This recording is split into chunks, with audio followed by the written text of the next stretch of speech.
Have you ever wondered how the Bible just holds together, or how to make sense of it all?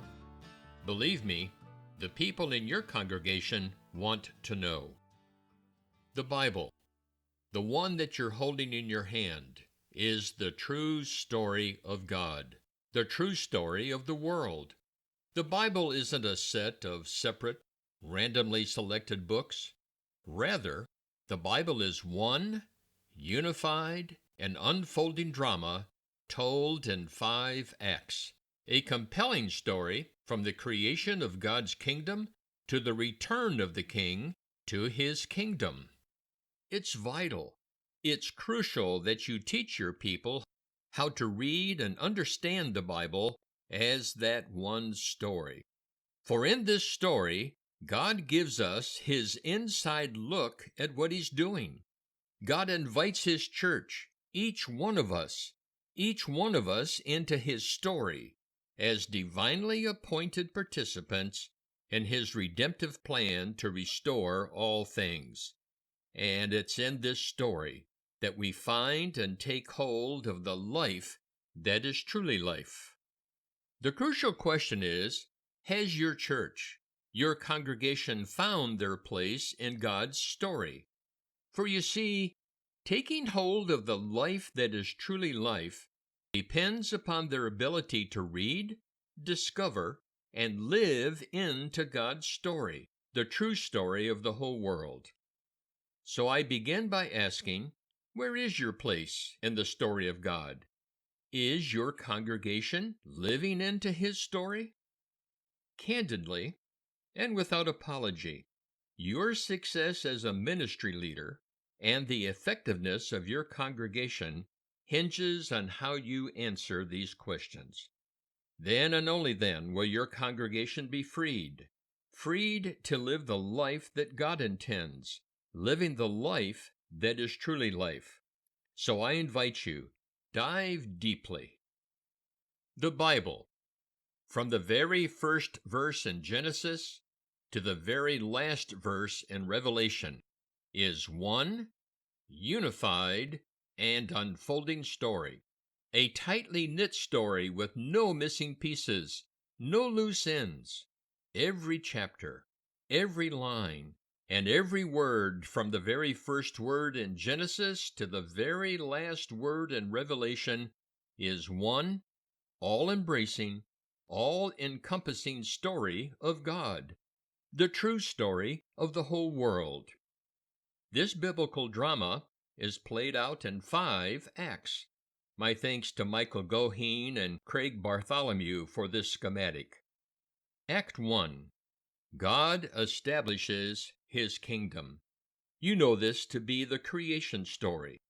God created by speaking everything into existence, the heavens, the earth, including all the animate and inanimate creatures.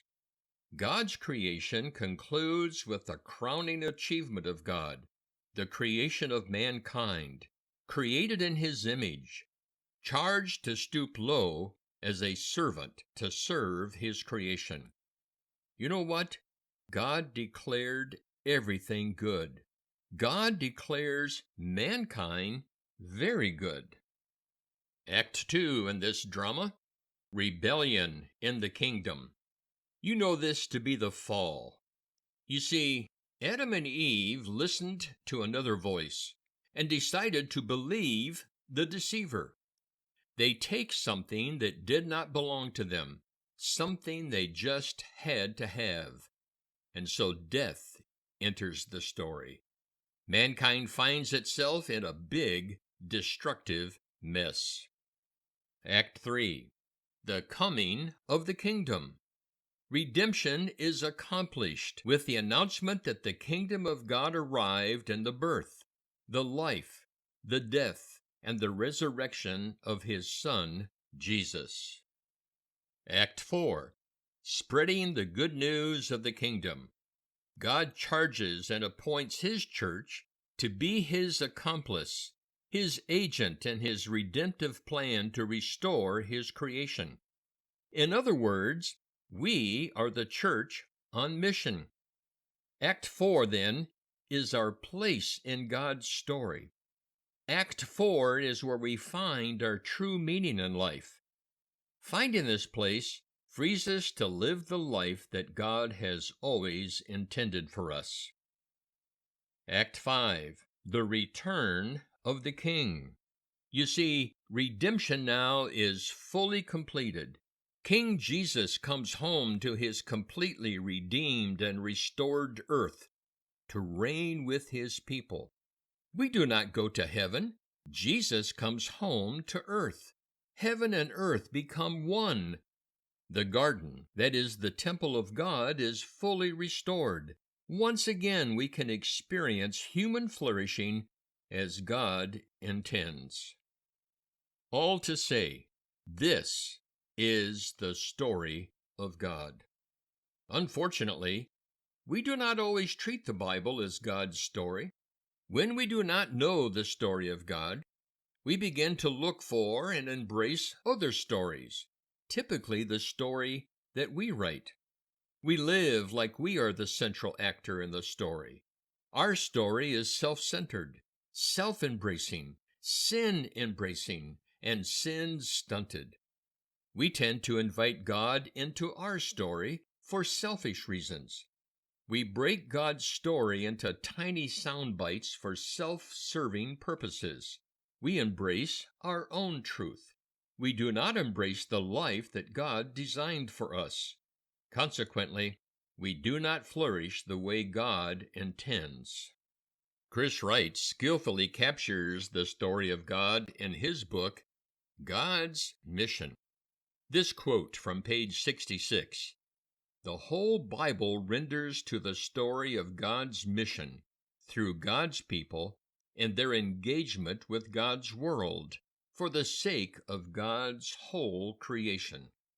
Later, Wright says that the mission of our church is committed participation as God's people at God's invitation and command in God's own mission within the history of God's world for the redemption of God's creation. This is what it means to take hold of the life that is truly life.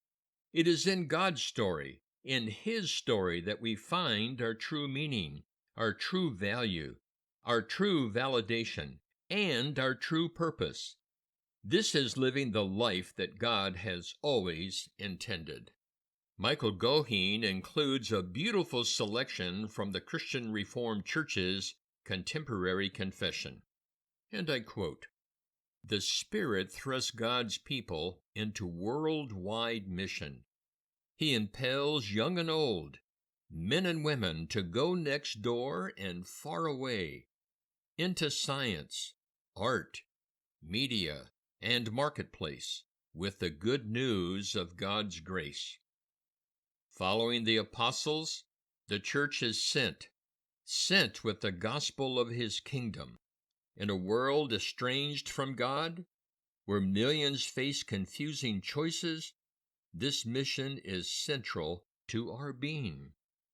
The rule of Jesus Christ covers the whole world.